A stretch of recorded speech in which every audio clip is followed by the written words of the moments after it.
Hey you guys, it's Peter, and welcome to my channel, Peterisms, where I tell stories of my life and just little things that I have learned as I have grown into the person that I am today. And I have all of my books right back here, and I'm just going to go back and grab one in just a second with magic hands of meditation. Little Boo Radley is sitting right over there in the bed looking at me, and Tucker is right over here laying down, and we're having a very peaceful late afternoon. I'm getting ready to go get coffee and possibly do a review. So anyway, let's reach back here. And the first one I got was the Daily Book of Positive Quotations by Picone. I do have my reading glasses with me today, thank God. All right, let's get into this. September 23rd. Limits of reality. The problems of the world cannot possibly be solved by skeptics or cynics whose horizons are limited by the obvious realities. We need men who can dream of things that never were. John F. Kennedy. If solving problems just meant doing the same things we always do, we'd all be problem-free. To solve problems in our personal lives or in the world, we sometimes need wild creativity. We need ideas that seem crazy at first. Some of those wild ideas won't work. Maybe most of them won't work. But any problem only needs one solution. How can I get myself out of a rut when I'm trying to deal with a problem? I'll stop censoring myself and look beyond the horizon of obvious realities.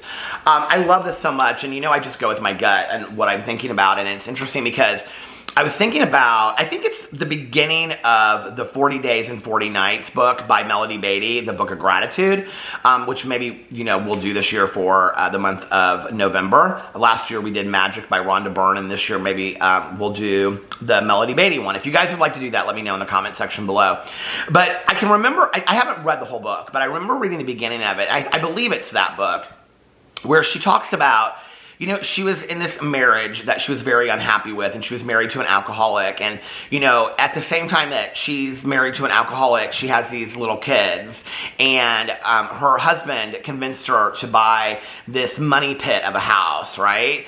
And so she's got him, and he's drinking, and I think maybe they were separated at that point, and she's like and she's working, doing family programs at, I think it was Hazelden at that point, and so like her life is just like crazy, right? And at one point, she just like sat down in the middle, I'm probably telling this whole story wrong, but it's how I kind of remember it. She sat down in her dining room, and she was like, she had no dining room table or anything, and she was looking at all of this like just... The carpet was horrible, and the wallpaper was horrible, and all this kind of stuff. And she started paying it forward with gratitude. She came up with a creative way to think differently about the way that she was looking at things. Instead of looking at things and complaining and say, oh, I hate this money pit of a house. Instead of saying, I hate the carpet, I hate the walls, I hate everything about this. Instead, what she did was she started saying, I love this house. And imagining what it could be like. I love this dining room.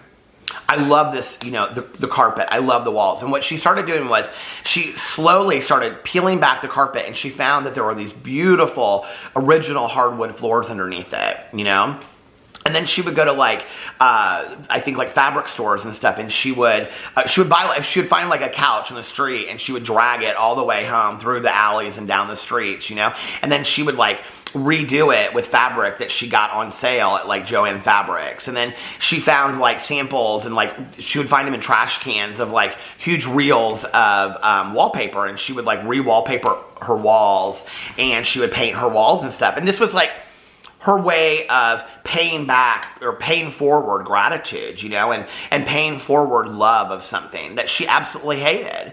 And over a period of time, she turned this house into a home. She turned this home into some place that she was proud of and that she loved. And it was interesting because in the book, maybe this was just an interview or something I saw with her, she was referencing how later Oprah Winfrey came, and I think it was Oprah Winfrey or something, was doing an interview with her, and she had a house in Malibu that overlooked the ocean and stuff, and she was telling her that, Architectural Digest had come out there and looked at that house and stuff, but to this day, her daughter, always says that her favorite house was the house that she grew up in. This house, this ramshackle house that, she had to pay it forward with love, and I think, that's such a creative idea, and I love that idea, of something that we are unhappy about, or something something that we're miserable about in our lives, or, you know, like being grateful for a job. Like, you know, when you're in a job that you don't enjoy, being like, I'm really thankful for this job. You know, not saying that I'm thankful for this job I don't like, but saying I'm really thankful for this job, you know,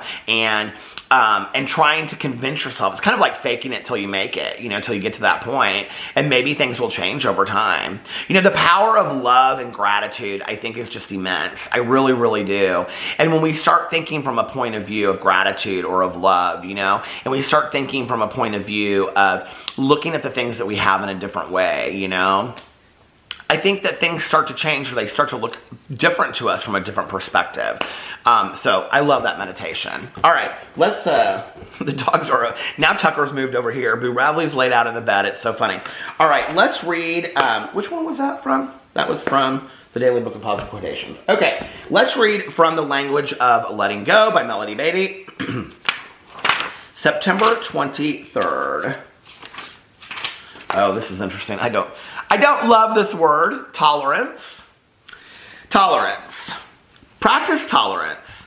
Tolerate our quirks, our feelings, our reactions, our peculiarities, our humanness. Tolerate our ups and downs, our resistance to change, our struggling and sometimes awkward nature. Tolerate our fears, our mistakes, our natural tendency to duck from problems and pain. Tolerate our hesitancy to get close, expose ourselves to be vulnerable. Tolerate our need to occasionally feel superior, to sometimes feel ashamed, to occasionally share love as an equal. Tolerate the way we progress, a few steps forward and a couple back. Tolerate our instinctive desire to control and how we reluctantly learn to practice detachment. Tolerate the way we say we want love and then sometimes push others away. Tolerate our tendency to get obsessive, forget to trust God, and occasionally get stuck. Some things we do not tolerate. Do not tolerate abusive or destructive behaviors towards others or ourselves. That is what I do not like. Practice healthy, loving tolerance of ourselves, said one man. When we do, we'll learn tolerance for others. Then take it one step further. Learn that all the humanness we're tolerating is what makes ourselves and others beautiful. Today I will be tolerant of myself. From that, I will learn appropriate tolerance of others. Interesting meditation, you know. There is something that is said in the program that I am part of, the 12-step program that I am part of, that says that love and tolerance is our code. And, you know, and I am a believer in that. It's not my favorite quote in the entire world, but I am a believer in that, you know. And, but I think in tolerance of ourselves, in being patient, like patience and tolerance, I think within ourselves, for ourselves, I think is important. And you know, and that usage of the word, it's something that I feel completely different about, you know, that I think sometimes we expect too much from ourselves. Sometimes we expect, you know, ourselves to change overnight, or to be different, or to be perfect, or to do things perfectly. And like I've said in previous videos, there's no such thing as perfection. You know, we have to be willing to, I like acceptance rather than, I like the word acceptance rather than tolerance. You know, and I think for me, it goes to, you know, I think as a gay man, people, you know, talking about tolerance towards, you know, gay men, or intolerance of addiction and things like that. So I don't necessarily love those words. I like the word acceptance better, you know. But I do think with ourselves, to be tolerant, you know, by the true definition of the word, of our own progress, and to not feel like we need to rush it or hurry it or have too high expectations. Like, one of the things that I have really had to work hard on the last year or two is having lower expectations, not just for others, but for myself as well, because I have really high expectations for myself, you know? I always am like, okay, push, push, push, push, push, push, push. And it's like, I just don't need to push that hard sometimes. Sometimes I need to enjoy life a little bit more and stop being so hard on myself, you know? And so do you. And so do you.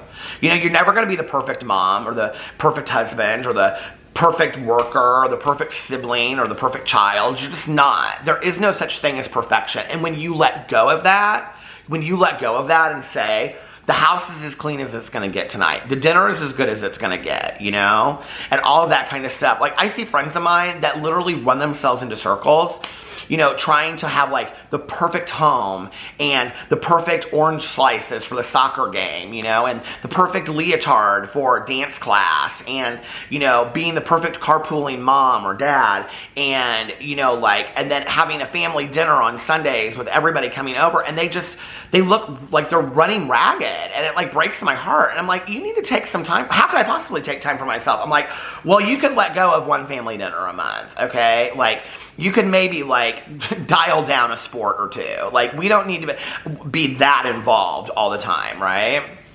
I don't know, it makes me kind of sad a little bit. It's like we set such high expectations of ourselves of what a perfect parent or a perfect spouse or a perfect daughter or son looks like, right? And then we keep on upping that and upping that and upping that.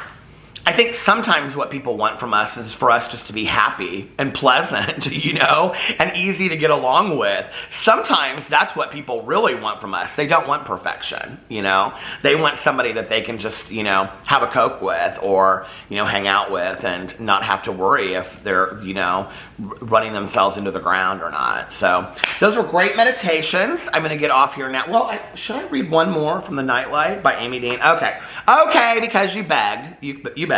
I'm going to read from The Nightlight, a book of nighttime meditations by Amy Dean, just because I love this book so much. Okay. Let's see, September 23rd.